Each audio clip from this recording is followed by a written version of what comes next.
दोस्तों, चलिए मैं पकौड़ी बनाते बनाते आप लोग का छठ मई का मौसम चल रहा है, गाना भी सुना देती हूँ।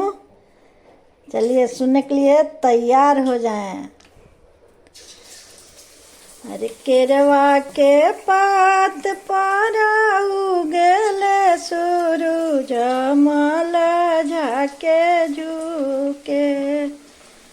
केरवा के पात पर उगले सूरज मल झाके झुके।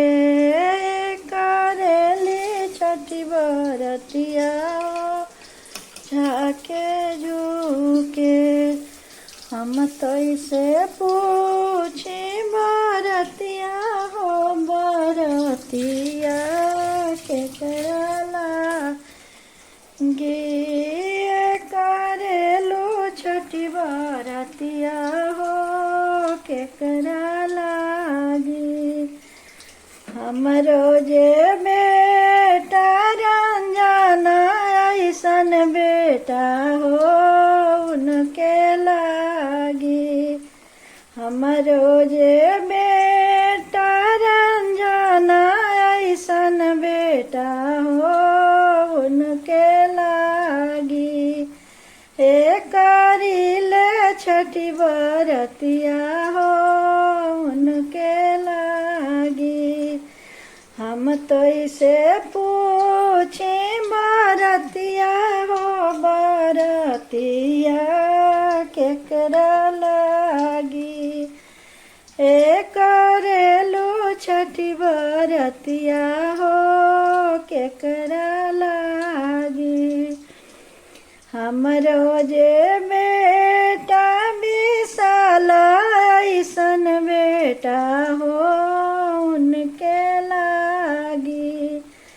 हे करिले छठी बरतिया हो उनके लागी। पिपरा के पात पर उगलन सूरज झाके झुके। करिले छठी बरतिया ओ झाके झुके।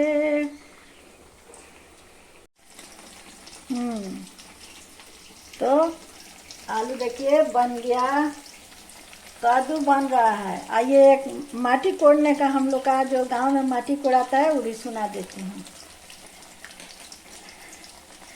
चार घड़ी अदरा चार घड़ी भदरा। चार घड़ी अदरा चार घड़ी भदरा। अरे चार घड़ी बाटे माटी कोड़े के पापा पंडित बोला दी।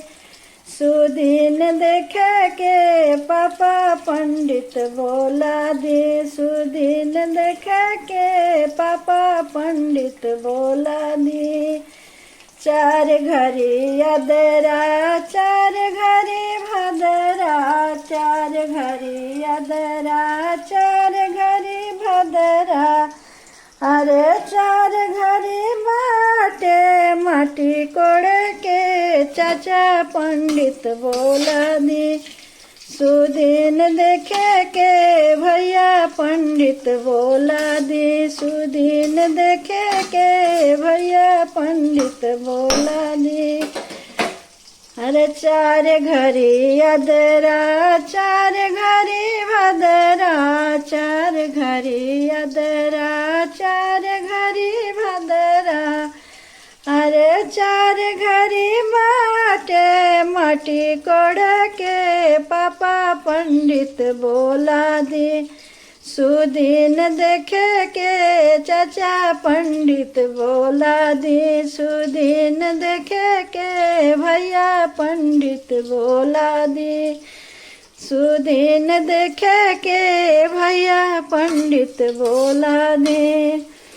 चार घड़ी अदरा चार घड़ी भदरा। चार घड़ी अदरा चार घड़ी भदरा। चार घड़ी बाटे माटी कोड़े के पापा पंडित बोला दी। सुदीन देखे के पापा पंडित बोला दी। सुदीन देखे के पापा पंडित बोला दी। सुदीन देखे के पापा पंडित बोला दी। चलिए माटी कोड़ने का गाना हो गया। अब क्या गाऊं आप लोग कमेंट करके बताइएगा। और सब गाना जानती हूँ, सुना दूंगी जो कहिएगा। चलिए हेलो दोस्तों, हम लोग का बेटी का शादी में जोग होता है, गाना में जोग जोग। चलिए आप लोग को सुना देती हूँ। आधा आंगनवा माँ गोबराली पावेलू, गोबराली पावेलू। आधा आंगनवा कैलू जोग मोरिया माँ हो। आधा आंगनवा कैलू जोग मोरिया माँ हो। जोगवा तो कैलो माया पाना दामाद लागी, पाना दामाद लागी। आंगन छोड़वालू हमार मोरिया माँ हो। आंगन छोड़वालू हमार मोरिया माँ हो। आधा आंगनवा चाची गोबराली पावेलू, गोबराली पावेलू। आधा आंगनवा कैलू जोग मोरी चाची हो। आधा आंगनवा कैलू जोग मोरी चाची हो। आधा आंगनवा भाभी गोबराली पावेलू, गोबराली पावेलू। आधा आंगनवा कैलू जोग मोरी भाभी हो। आधा आंगनवा कैलू जोग मोरी भाभी हो। जोगवा तो कैलो भाभी अपना ननदोइया लागी, अपना ननदोइया लागी। आंगन छोड़वालू हमार मोरी भाभी हो। आंगन छोड़वालू हमार मोरी भाभी हो। जोगवा तो कैलो दीदी अपना बनैया लागी, अपना बनैया लागी। आंगन छोड़वालू हमार मोरी दीदी हो। आंगन छोड़वालू हमार मोरी दीदी हो। जोगवा तो कैलो दीदी अपना बनैया लागी, अपना बनैया लागी। आंगन छोड़वालू हमार मोरी दीदी हो। आंगन छोड़वालू हमार मोरी भाभी हो। आंगन छोड़वालू हमार मोरी चाची हो। आंगन छोड़वालू हमार मोरिया माँ हो। आंगन छोड़वालू हमार। हाँ, यही शादी में, बेटी के शादी में हम लोग यहाँ जोग होती है, वही जोग था। चलिए अगले लड़की के शादी का भी एक गाना सुना देती हूँ। आप लोग तैयार रहिएगा सुनने के लिए। चलिए सुनाती हूँ। अरे पानावा ऐसन हम पातर पापा, फूलावा ऐसन सुकुमार। अरे पानावा ऐसन हम रे पापा फुलवा ऐसन सुकुमा हो बेटी हम बेटी रहना कुंवर अरे कहीं ना ए बेटी बड़ा नहीं मिलले अब बेटी रहना कुंवर अरे पूर्व जाई पापा पश्चिम जाई जाई नगढ़ नेपाल अरे नगरिया पापा रहुरा जाए बड़ा मिली है बढ़िया श्री राम अरे नगरिया रहुरा जाई मोरे पापा बड़ा मिली जाई है श्री राम अरे बड़ा देखी जानी भागविए पासा हाय श्री राम अरे गोरा ही देखी जानी लो भविए पापा गोरा ही भरत भुआल अरे सावरा देखी जानी भागविए चाचा सावरा हाय श्री राम अरे सावरा बर के चंदन भलु शोभेला तिलक शोभेला लीलार अरे सावरा बर के तिलक बड़ी शोभेला चंदना शोभेला लीलार चलिए सुना दिए लड़की के भी शादी का।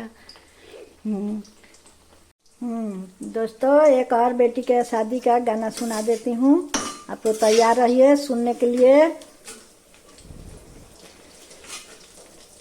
अरे पनावा ऐसन तो हो पातर बेटी फूला ऐसन सुकुमार अरे पनावा ऐसन तो हो पातर बेटी पापा जी बोल रहे हैं फूलावा ऐसन सुकुमार अरे घमावा से बेटी छाया चली जाहू गोरे बदन को मिलास अरे घमावा से बेटी छाया चली जाहू गोरे बदन को मिलास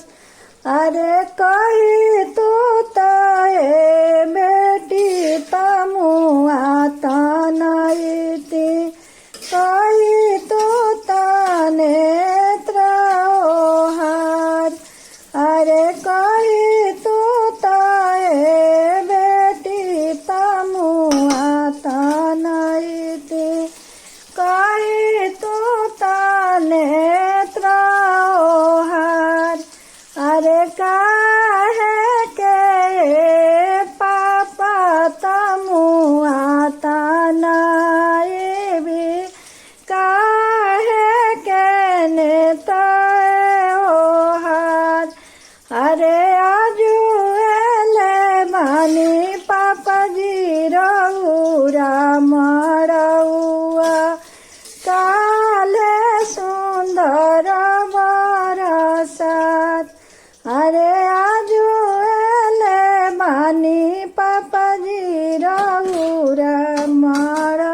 पापा जी बोल रहे हैं। खोरवाना खोरवन बेटी के दूधावा पियवानी दहिया खियवानी सजा। अरे खोरवाना खोरवन बेटी के दूधावा पियवानी दहिया खियवानी सजा। अरे भाई काहे के पापा दूधवा पियवानी दहिया खियवानी सजा। अरे काहे के पापा जी दूधवा पियवानी दहिया खियवानी सजा। अरे जानते तारानी पापा जी पर घरे जाइब काहे के कोइनी दुलार। अरे जानते तारानी बेटी पर घरे जाई है काहे के कोइनी दुलार। अरे जे दूधावा कौन भैया पियते चलिते पापैया रौरी साथ। अरे जे दहिया कौन भैया पिय खइते चलिते पापैया रौरी साथ। अरे जानते तारानी बेटी पर घरे जाई है काहे के कोइनी दुलार। अरे जानते तारानी बेटी पर घरे जाई है काहे के कोइनी दुलार। अरे है दुलरवा पापा जी भैया लोग के करीती चलिते पापा जी रौरा साथ। है दुलरवा चाचा जी भैया लोग के करीती चलिते चाचा जी रौरी साथ। तो देखिए लड़की का शादी के गाना होने पर रुलाई आने लगता है लेकिन गाया जाता है सब। चलिए आप करती हूँ, आप लोग बना रहे मेरा वीडियो मेरा चैनल में। आइए पकौड़ी खाने के लिए। देखिए सारा पकौड़ी बन के तैयार हो गया।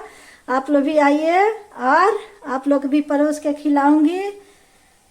जो खाना चाहिएगा पकौड़ी दाल चावल सब चीज़ बन गया है, खिलाऊंगी। आप लोग भी आइए।